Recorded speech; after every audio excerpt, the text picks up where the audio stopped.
Olá, meus meninos e meninas do SEB, tudo bem? Hoje nós vamos dar continuidade ao nosso trabalho em relação à aula invertida, um trabalho referente à programação do análise do DNA humano, que é um assunto bem interessante, também fazendo parte da biotecnologia. E é um apêndice que é interessante porque existe uma série de aplicabilidades técnicas para que você possa realmente fazer um bom trabalho. Vou puxar aqui a nossa programação de hoje, para poder compartilhar a tela. Vou guardar o sinal. Isso. E vamos que vamos. A nossa primeira apresentação de hoje. Vou fechar esse negocinho aqui e aqui. Aí você tem uma tela bem bonita da nossa programação de hoje, que é a apresentação do nosso tipo de resultado que a gente tenta ver, né? Uma nova aplicação, uma nova ideia, embora não seja nova, mas ela é, vamos considerar assim, inédita, porque é pouco utilizada, é a chamada sala de aula invertida, né? Ela tem exatamente essa base que a gente procura fazer para a gente ter uma ideia bem interessante no sentido de vocês assistirem o assunto, né? Já que nós estamos falando da análise do DNA humano, para vocês não entrarem na sala que assim totalmente avoada, nunca vi essa coisa toda, você já tem uma prévia de estudar, né, antecipadamente o que se trata o assunto, né? Esse mesmo slide será apresentado a vocês nos nossos próximos encontros para em caráter de revisão e para esclarecer qualquer tipo de dúvida. E daí então a importância desse projeto, né? Ela visa exatamente para que os alunos do Colégio Estadual de Brumado tenham a condição de você já chegar na sala já com uma certa preparação, né?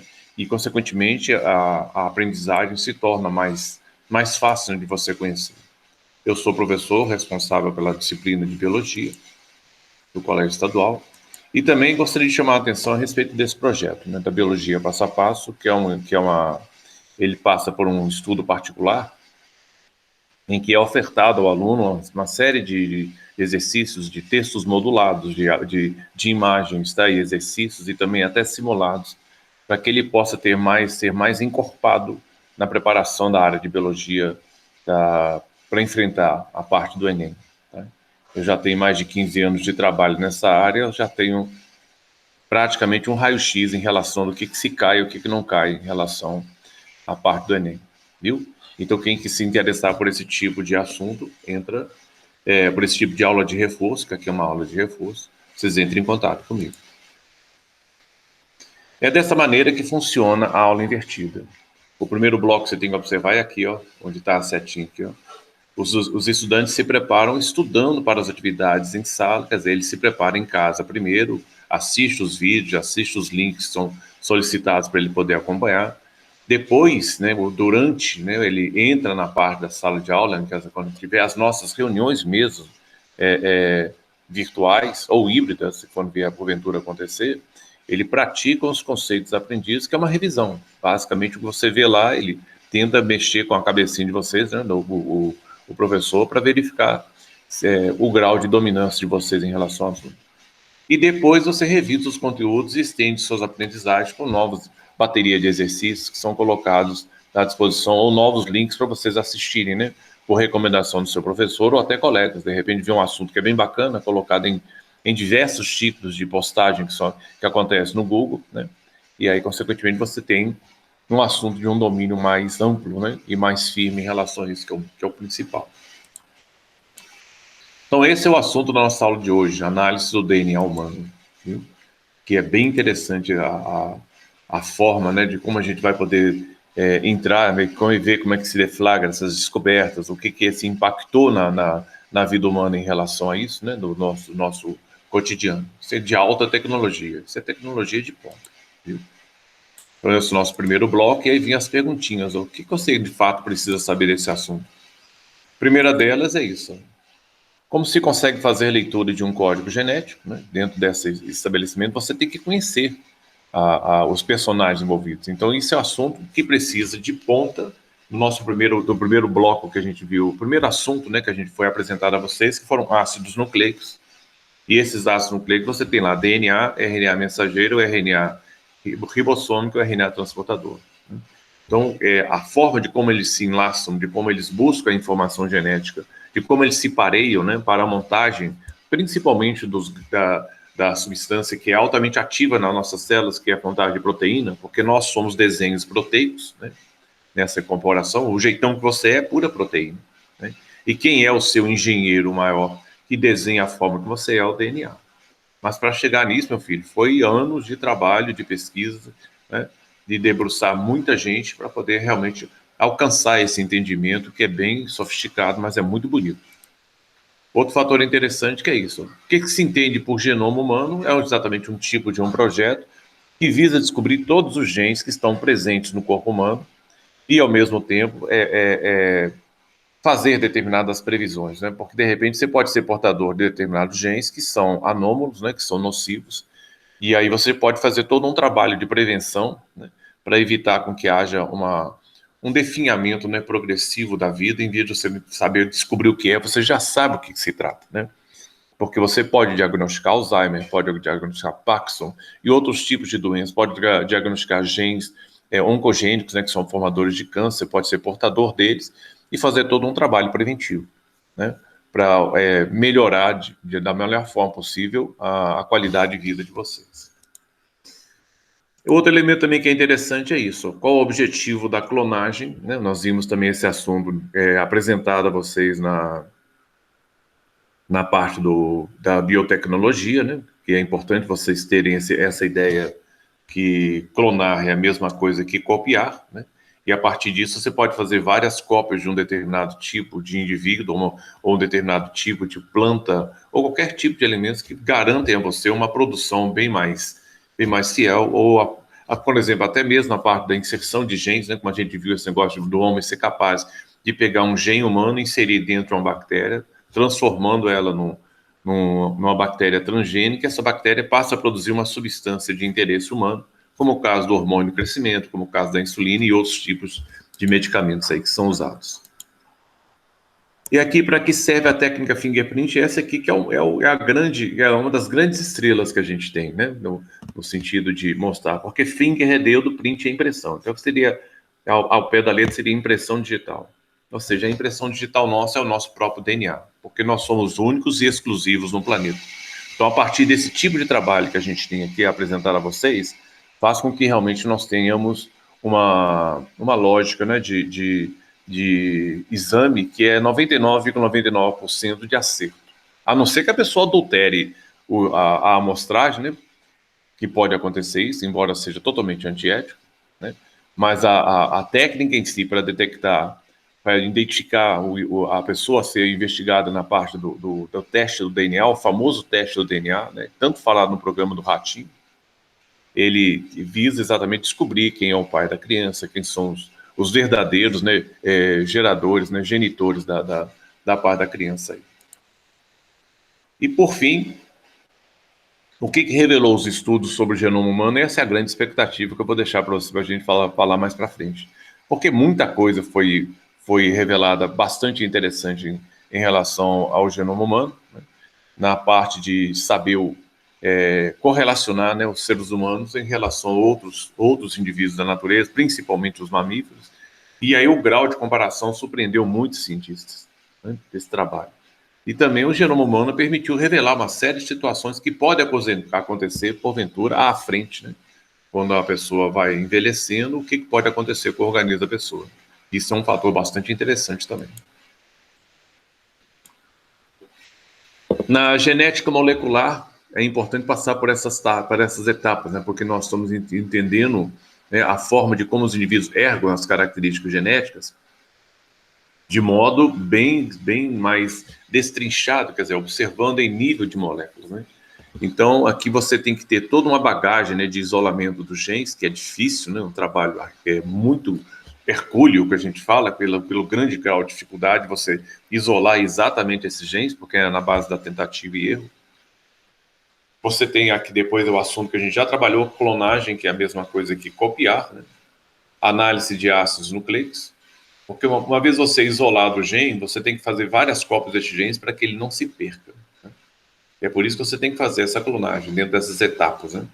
Depois você vai fazendo a análise dos ácidos nucleicos que porventura aconteceram. Aqui provavelmente você vai usar tesouras de corte, né, que são as endonucleases, e aí depois você vai achar os resultados, fazer um sistema de comparação, principalmente quando você quer fazer o diagnóstico de quem é o pai da criança, né? Amplificação da informação gênica, esse é o objetivo de você fazer esse corte dos ácidos nucleicos, de analisar por amplificação, quer dizer, você faz várias cópias dele mesmo, para que você consiga visualizar num aparelho interessante chamado eletrofluorescência. Nós vamos trabalhar com ele aí mais para frente. E aí você vê, né, dentro da clonagem, a tipagem de cada bebê, né? Aqui, basicamente, você tem a mesma criança, que é o chamado clone. É possível fazer isso? Tecnicamente, sim, né? Mas isso, eticamente errado, né? Do trabalho que a gente tem. Tanto é que é uma coisa até complicada que a gente tem aí, com a situação, porque quando a gente fala sobre embriões humanos, você tem mais de 3 milhões de embriões humanos só nos laboratórios brasileiros, sem saber o que vai fazer com eles. Porque quando a gente fala em embrião, a pessoa fica imaginando que já é uma criancinha formada, na realidade é um maciço de células, né? É uma bola de células, é uma bola, né, que é a chamada mórula, cheia de células guardadas e congeladas. E as pessoas não sabem fazer isso, porque são casais que fizeram fecundação in vitro, né, e aí selecionaram um e colocou para gestar na mulher, aquela preparada, né, hormonalmente para isso, e depois o resto ficou esquecido no laboratório. O pessoal podia pegar o frasco, jogar no ralo, tchau, que eu não quero mais, eu jogo fora. Mas as pessoas um pouco mais sensatas guardam esse material, porventura, se congelam, e aí sim vem aquela situação, né? O que vai se fazer com essas células? Que os vasos casais não voltam, que você tem esse volume aí que é astronômico. E tem muita dependência de pesquisa que precisa desses embriões humanos para fazer com que haja nova formação de tecidos, recuperação de pacientes, aquela coisa toda, né? Que poderia partir disso. Mas tem muitos freios, tem muitos problemas de ordem ética, ordem religiosa, né, que pedem para não fazer uso desses tipos de embriões. E cria-se um impasse, porque chega um determinado ponto também que vai vencer o prazo e, consequentemente, morre. Aí vem aquela coisa, né, na minha posição, eu falei, isso para mim é um desperdício.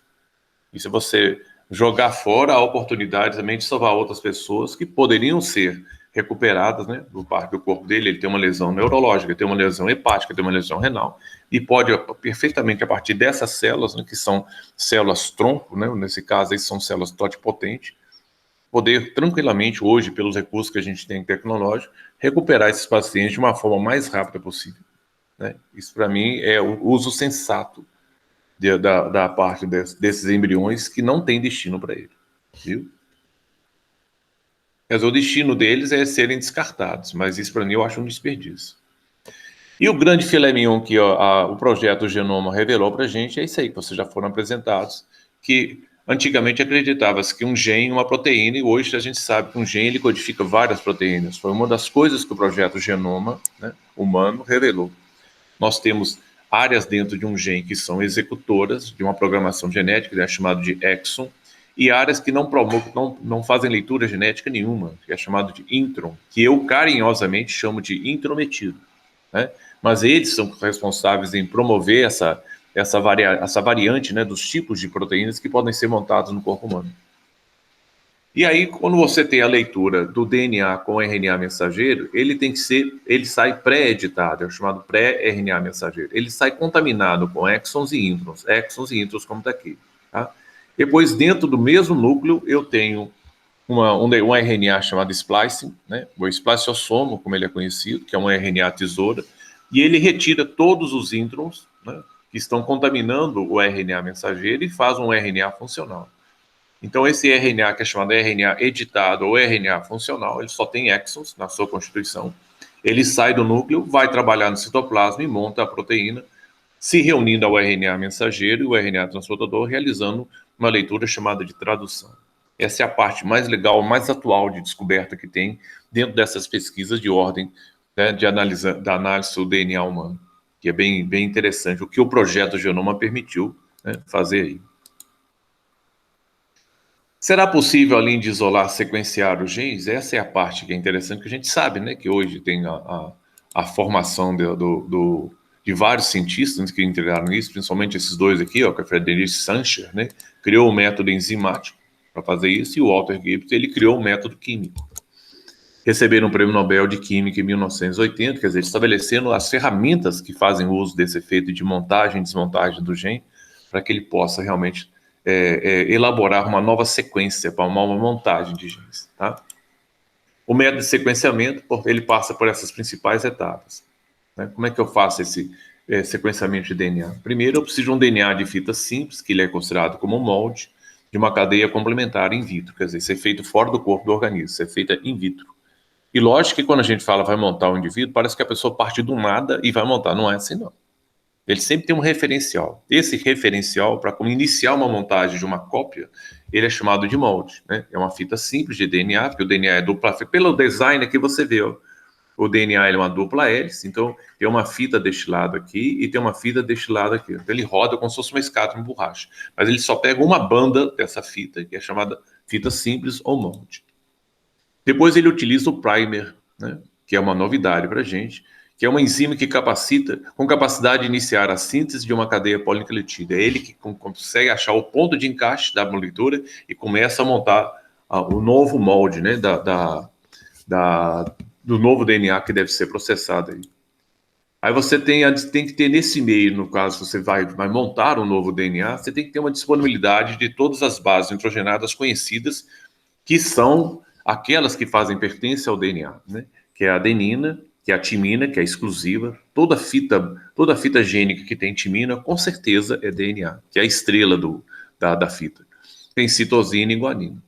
Porque quando se compara isso com relação ao RNA, o RNA tem adenina, em vez de timina ele tem uracila, tem citosina e guanina, que é a diferença entre as duas fitas de programação genética que nós temos. Mas a estrela, o molde, né, padrão, é o DNA.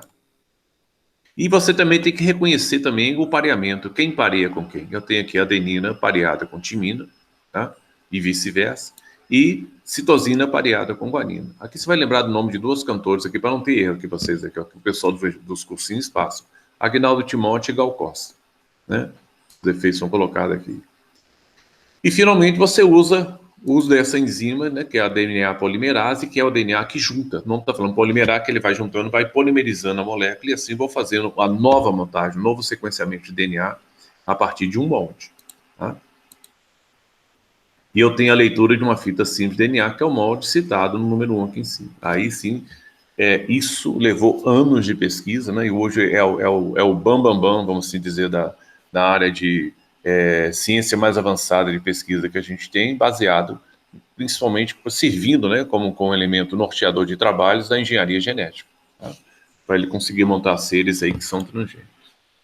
Então tá aí a molécula, como tá falando, ó, os grandes personagens do DNA que tá aqui, as bases nitrogenadas, adenina, timina, citosina e guanina. Você tem uma banda aqui, tá? E a outra banda aqui. Ele usa uma dessas bandas, que é o molde, para ele conseguir fazer a referência do material que ele quer fazer um novo sequenciamento, tá? Então, as principais etapas que eu tenho é essa aqui, ó. Você vai extrair amostras de um material biológico, pode ser um fio de cabelo, pode ser saliva, tá?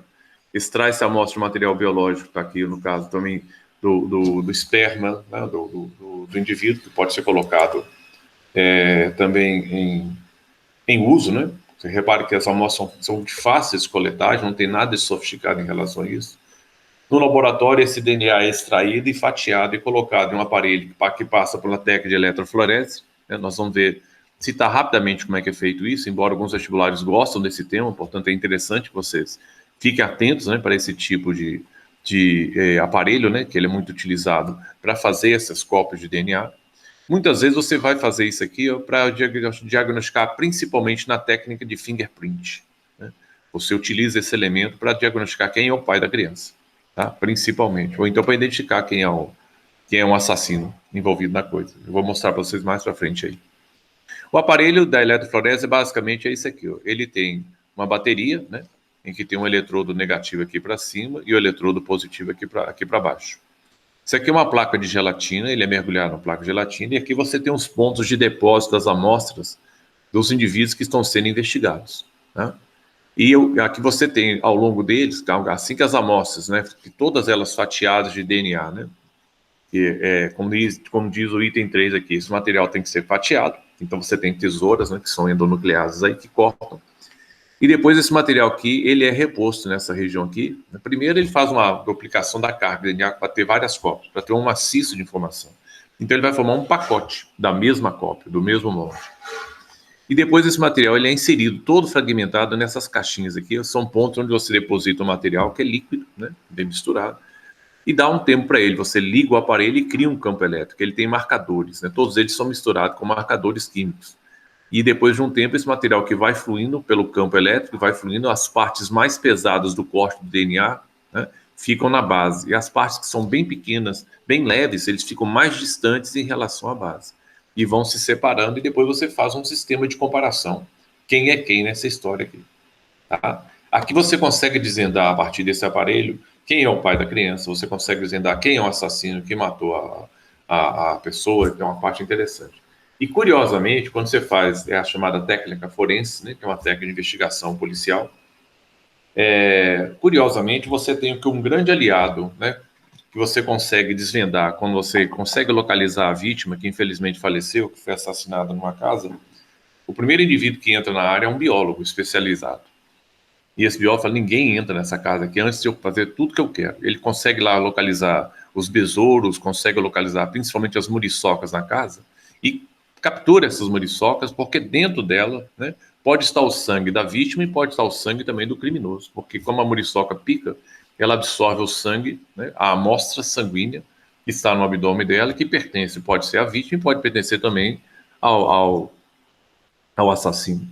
Então é interessante saber que o mosquito também entra, né, a muriçoca, quem diria, entra nesse processo de investigação, que é capturado na casa e consegue revelar quem é o cara que fez aquela barbaridade. Entendeu? É bem interessante esses assuntos aí. Na aplicação da eletroflorese, então está aqui, ó, resgatando o que eu falei. Ó. A eletroflorese é utilizada em inúmeros processos de biologia molecular, entre eles o que ele faz? É a ciência forense, para comparar o DNA encontrado no local de um crime, como eu falei, e de possíveis suspeitos, né? E aí você tem os caras que são especializados, principalmente biólogos, né? Que são especializados nisso aí. A depender do tipo de inseto que está na área, ele consegue determinar quando que a pessoa morreu. Porque existe quase uma espécie de uma hierarquia, né, de quando os indivíduos que são detritívoros, decompositores, entram em ação, para que depois de um determinado tempo, ele fala, a partir daí é fulano que assume, a partir daí é fulano que assume. E um biólogo, quando ele é treinado nessa área, ele sabe o tempo que a pessoa morreu. A depender dos micro-organismos que estão presentes, né, dos seres vivos que estão presentes no cadáver da pessoa. Entra a parte da genética, um teste de paternidade, diferenciação de espécies ou linhagem de engenharia genética, né? É interessante isso que faz um quadro comparativo, porque você pode usar esse tipo da eletroflorese para comparar o grau de semelhança entre os seres vivos, né? Principalmente entre os mamíferos, que é bem bacana isso. Pode usar a microbiologia nesse efeito aqui, detecção de diferentes patógenos como vírus, bactérias e fungos, é o que as pessoas toda hora divulgam na televisão, que os países conseguiram detectar um novo genoma de um Covid, né, do vírus que está circulante, e percebem as mutações. E é importante saber nisso, que às vezes o vírus pode se tornar menos patogênico ou mais patogênico, mas infelizmente ele se torna mais patogênico. É o caso aqui no Brasil, por exemplo, começou com a Covid-19 lá na China, foi espalhando pelo mundo e ele ficou totalmente mutagênico. Chegou aqui no Brasil, devido ao sistema do pessoal acreditar na chamada imunidade, imunidade de gado, vamos assim dizer lá, né? Imunidade rebanho, que a gente chama isso, deixa o vírus circular à vontade, quem pegou, pegou, se morreu, morreu, o problema é dele. Então isso eu acho assim, insano, né, esse tipo de tema. Mas vamos dizer assim, é uma posição extremamente arriscada, mas que aconteceu em Manaus. Então, as pessoas foram se contaminando, recuperando, alguns morrendo, contaminando, e foi aquela pancadaria toda de gente se contaminando, a Deus dará, né? E aí o vírus vai aprendendo com essas pessoas, sofrendo, cada vez que ele infecta novas pessoas, ele sofre mutações. E, consequentemente, ele vai se tornando um patógeno mais agressivo, quer dizer, ele pega com mais velocidade. E nós criamos, então, um vírus P1, né, da Covid aqui, que é especialmente nacional. Hoje se sabe que nós temos quase mais de 90 tipos de cepas diferentes de vírus da Covid circulante no Brasil. Mas a mais, vamos dizer assim, a mais... Aí você tem as variantes que toda hora falam na televisão, você tem a variante da Inglaterra, você tem a variante da África do Sul, você tem agora um tal de Delta que veio agora da Índia, então, e você tem o P1, né, que é de Manaus. Então é como se a gente tivesse o vírus brasileiro, infelizmente, né, um título que é vergonhoso, porque se seguisse realmente as determinações que o pessoal dos infectologistas falam, talvez a gente não teria tantas mortes como tem aqui. Mas o povo, infelizmente, é ignorante, né? E a começar pela própria comissão política do país também, que não se tomou de uma forma enfática, né, de uma forma séria, o que realmente poderia ser feito, um modelo mais expressivo, né, de ataque, né, de proteção ao povo brasileiro. A nossa forma de conduta foi muito leviana, infelizmente. Depois é que porque o Brasil sofre uma miopia cerebral, né? Ele só consegue resolver coisas a curto prazo. A bagaceira está aqui, resolve agora. Para frente, o que se pode fazer? Ah, não, para frente é para frente. Não quero saber, não. Então, isso aí é totalmente insano, né? Porque a conduta, né, de proteção, ela é a longo prazo, ela não é a curto prazo. Então, aí é que o país paga caro por isso, né? São muitas vidas ceifadas por uma irresponsabilidade de não ter um programa mais enfático, mais educativo, de tentar fazer com que as pessoas realmente entendam. Porque inteligência o povo brasileiro tem muita. O problema é que falta oportunidade para essas pessoas de fazerem um trabalho mais digno, né? Que a população realmente mereça isso. Mas tem muita gente que pisa na bola. Tá a fim de sacudir o rabo, né? Fazer festinhas, aquela coisa, falar que é uma gripezinha, né? Como foi colocado. E você está vendo o que está acontecendo. Infelizmente, muitas famílias sofrendo, tá? Com as perdas aí que são lastimáveis, tá? Tem a área da bioquímica também com a detecção da expressão das proteínas. Isso aí é outra característica genética para a pessoa expressar dentro de uma determinada linhagem, né, de seres vivos, ou mesmo dentro de um padrão de uma família, do histórico dela, determinados tipos de proteínas que podem ser benéficas ou não, ou até a falta dessas proteínas numa determinada família, né? Por exemplo, você pode ter problemas na área de hemofilia, né? E faltam determinados tipos de cofatores sanguíneos que são cofatores de coagulação sanguínea, né? Fatores de coagulação sanguínea, e a depender a ausência dessa proteína, ela, consequentemente, a pessoa tem dificuldade de coagulação do sangue, e qualquer feridinha que dá no braço, ele perde um horror de sangue, né? Que é o caso de hemofilia, que é hereditário. Então, ele pode acompanhar também essa expressão dentro de uma determinada família, de uma expressão até mesmo matemática. Fala, não, é tantos por cento de chance de você ter isso aqui para dentro do seu patrimônio genético. Isso é permitido, né? Isso pode ser diagnosticado dentro dessas técnicas de eletroforese aí. A outra parte interessante é essa que eu falei com você, muito explorado no programa do Ratinho, né? Cadê o pai dessa criança? Porque é difícil você ter uma família, né, em que o pai está ausente, ou o pai nunca é conhecido, né? Criado só pela mãe. A mãe passa a se chamar de pai, né? É pai e mãe ao mesmo tempo da criança, porque infelizmente tem pais, né, que não é pais, tem homens que são muito assim, pé no saco, né? São irresponsáveis e não assumem a criança. Fala, a criança não é minha, sabe-se que é dele, né? Conviveu com a mulher e não quer assumir a responsabilidade que lhe cabe. Então ele pula fora e não está nem aí, né? E ainda tem aquela idiotice, né, de alguns tipos de família que quando vai reclamar vamos dizer assim, com o sogro, né, que é mais safado ainda, e fala assim, meu filho, ó, eu vou soltar meu bode que as cabras caiam fora da reta dele. Porque se quiser relacionar com ele e engravidar, problema dela. Então ele usa um chavão horroroso, né, falando assim, olha, que tranque as cabras que eu vou soltar meu bode. É que o cara usa uma expressão dessa, chula, né, nojenta, né, para dizer a verdade, não querendo que o filho dele assuma as responsabilidades. Você fala assim, se a mulher quis relacionar com ele sexualmente, problema dela. Se pegar filho, problema dela. Principalmente se a família for mais abastada, né? Se a família for de riquinho, então isso aí corre uma pressão, né? A pessoa fala, isso é golpe de barriga, essa coisa toda, faz essa coisa toda, e aí, você sabe, vocês também devem saber parte dessa história, como realmente ela é lamentável e sofrida, né? Essa coisa toda. Então, como é que pode se descobrir quem é o pai do meu filho? Tem situações também que são vexatórias, né, gente? Eu já soube um caso, quando eu estudava em Ouro Preto, de uma determinada... porque todo fim de semana em Ouro Preto chega ônibus e ônibus de meninas que descem, mulheres que descem, sabem que a cidade predominantemente tem muitos homens que fazem os cursos lá de engenharia de Minas, engenharia civil, aquela coisa toda, e vão para lá, tá? E lá, como tem repúblicas muito badaladas, aquela coisa toda, essa mulherada entra na república e é um festival sexual desgraçado ali dentro, né? E teve um caso, assim, extremamente constrangedor de uma menina que transou com vários caras. Na realidade, ela conseguiu lembrar de 4, que ela estava numa cachaça brava também, e aí ela intimou os 4 caras a aparecerem no tribunal, né? Foi intimado diante ao juiz, para alegar quem seria o possível o pai da criança. Então o juiz pediu a presença deles. Como a criança era do grupo O, né? Aí, e tem a vantagem da saber da tipagem sanguínea em relação a isso, e a mãe era A, né? Então, se a criança é do grupo O, a mãe é A, então a mãe é heterozigota, ela tinha gene para O e gene para A, passou o gene O para a criança, então ela tinha que receber um gene O do pai. E um dos rapazes que foi intimado a aparecer lá, que era o mais riquinho de todos, né, da prefeito lá, era do grupo AB. Assim que o juiz viu o exame dele, ele falou: ó, filho, você pode ir embora, porque você não é pai dessa criança, não.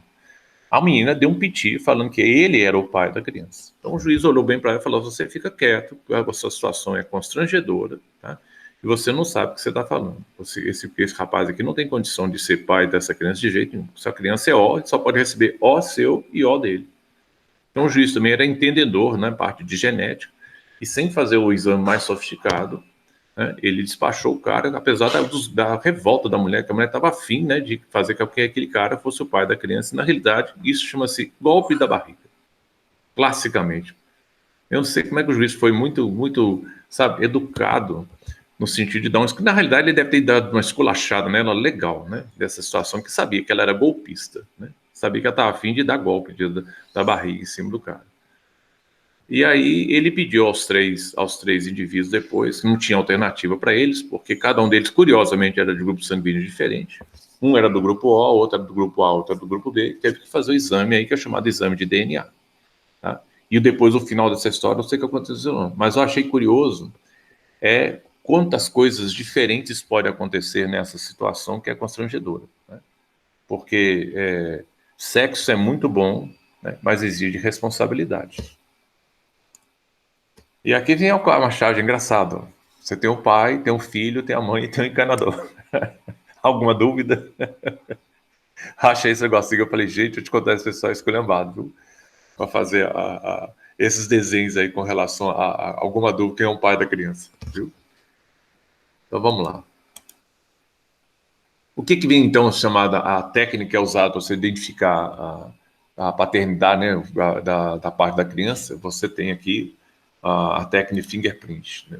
Essa técnica foi desenvolvida em 1985, bem legal. Ó. Representa uma variante do método de Soltner, que focaliza as regiões do genoma que não se expressam. Tá?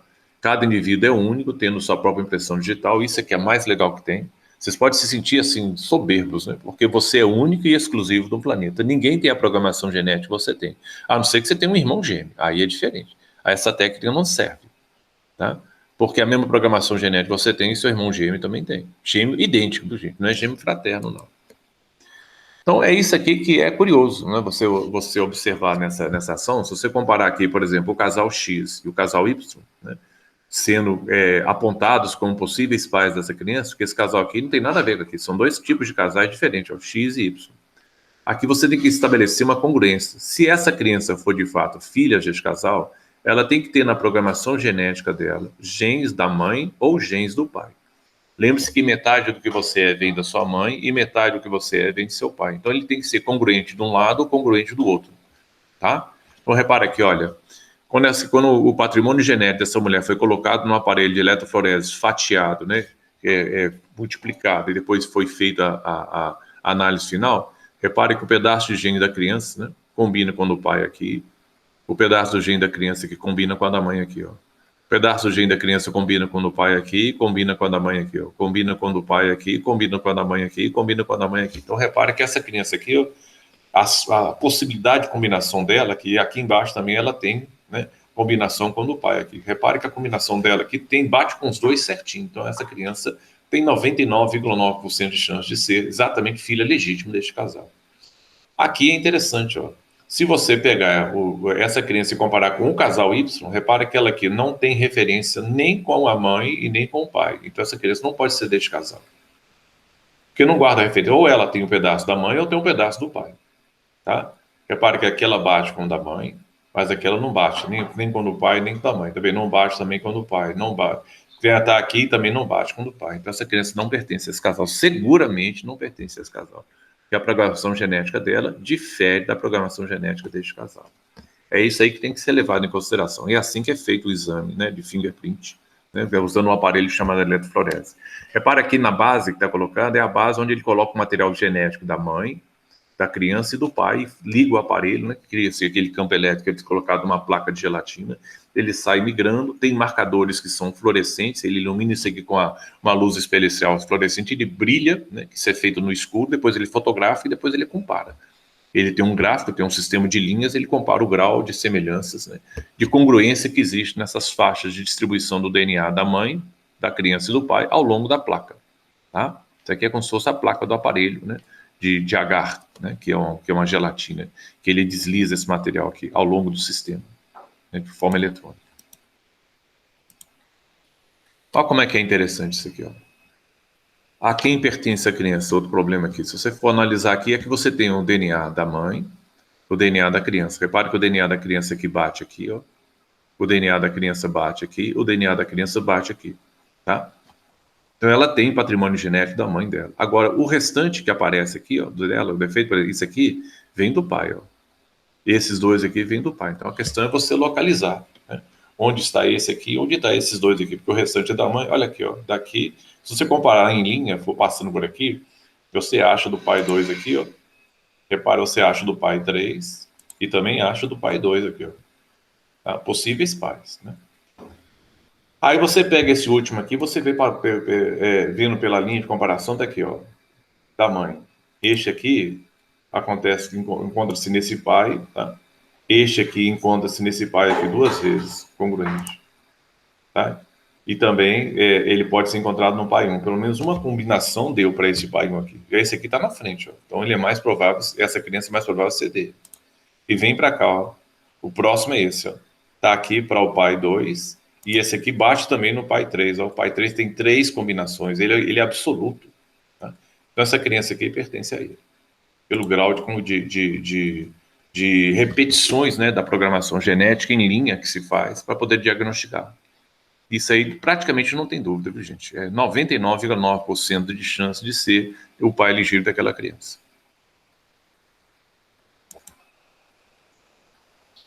Então, pelas combinações, né, revelada pelo exame do fingerprint, é o pai 3, que é o filho da criança. Olha esse aqui, como é que é interessante. Ó, tem um programa que isso aqui foi mostrado em um dos vestibulares, né? E parece que foi até do Enem, se não me engano. Uma loja de venda de animais foi acusada de estar roubando filhotes de araras azuis e postos à venda. O dono da loja alegou que todos os 5 filhotes é do mesmo casal que ele possui licença para criar. Pelos testes realizados, ele diz a verdade? Então vamos ver aqui, ó. Pai e mãe, assim, na realidade, a arara mãe, a arara fêmea e a arara macho, né? Essa ação aqui, no efeito de combinação. Tá? Deixa eu voltar lá. Então, se você for analisar aqui, ó, do que é colocado, dos filhotinhos, repare que aqui o filhotinho que você tem aqui do número 1 bate aqui, ó, tá? E também esse filhotinho aqui bate também desse macho, ó. Aqui esse filhotinho embaixo do macho e aqui esse filhotinho embaixo da fêmea. Então, esse 1 aqui pertence a essa arara original que ele tem, a que tinha na loja. Mas se eu pegar o 2 aqui ó, não bate nem no pai nem na mãe. Já é indicador que esse filhote aqui não pertence a esse casal. Então ele veio de fora. Então ele estava roubando filhote. Confirmou aqui, ó. Esse filhote não é deles. Se eu pegar o filhote 3, está aqui, ó. O que tem no macho está aqui. O que tem na fêmea está aqui. O que tem no macho está aqui. Tá? O que tem no macho está aqui. E o que tem na fêmea está aqui. Então esse filhote 3 é do casal de araras. Então 1 é, o 2 não, o 3 é. Vamos lá para o 4. Ao 4, se eu pegar essa linha aqui e buscar o referencial dele aqui, eu não acho aqui, ó, nem no pai, nem na mãe. O filhote 4 também não pertence ao casal. Tá? E o 5 aqui, você vê aqui, ó, se você seguir a linha, você vai bater aqui no arara macho. Se seguir aqui, vai bater no arara macho. Se pegar aqui na arara fêmea, se pegar esse aqui, você vai achar na arara macho. Então o 5 pertence ao casal, mas o 2 e o 4 não. Então essa loja estava agindo de forma irregular. Tá? É assim que você detecta. Você pode até usar em exames específicos para você defender fauna e flora, né? Desse efeito aí, você pode usar os exames também do fingerprint para isso. tá? São inúmeras aplicabilidades desse sistema. O mais legal de todos, né, que eu fiquei sabendo também do forense, é que quando um biólogo entra na casa, ele fica olhando para as paredes, né, quando há um assassinato, né, ele não pede para ninguém entrar na casa, não abrir nada, e ali dentro ele vai à caça de muriçocas, uns mosquitos. E ali ele consegue, então, capturar todos os mosquitos ali, leva para o laboratório, faz o efeito da extração do sangue que está no abdômen do mosquito, e depois ele faz um quadro comparativo, ele replica o material, né, do efeito lá que ele tem, faz várias cópias na clonagem daquele material que está ali dentro, depois ele faz depois usa da endonuclease para cortar as partes e joga no aparelho para ele poder ver o que tem lá de diferente. Então ele sabe o material da vítima, né, e depois ele tem o material que provavelmente vai aparecer o material do possível agressor ou possíveis agressores, depois ele pega todos os suspeitos, pega a amostra do suspeito e compara, e a amostra do suspeito se bater ali, fala, esse aqui é o cara envolvido com o assassinato da mulher. E isso é seguro.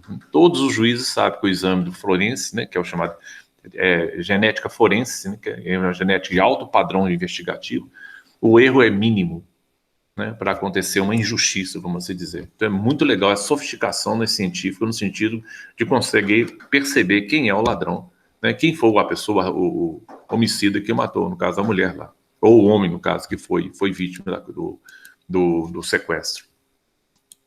Então tá aí. Aí foi apresentado para a gente a importância com relação da análise do DNA humano e todas as suas curiosidades no bloco 1. Daqui a pouquinho a gente volta a falar de novo, viu, gente? Eu vou parar aqui um pouquinho no bloco 2 e eu retorno daqui a pouquinho para vocês, para a gente dar continuidade a esse assunto que é bem interessante. Espero que vocês tenham gostado, estudem direitinho, né, esse assunto. É interessante que vocês vejam até outros tipos de vídeos, né, para que realmente possam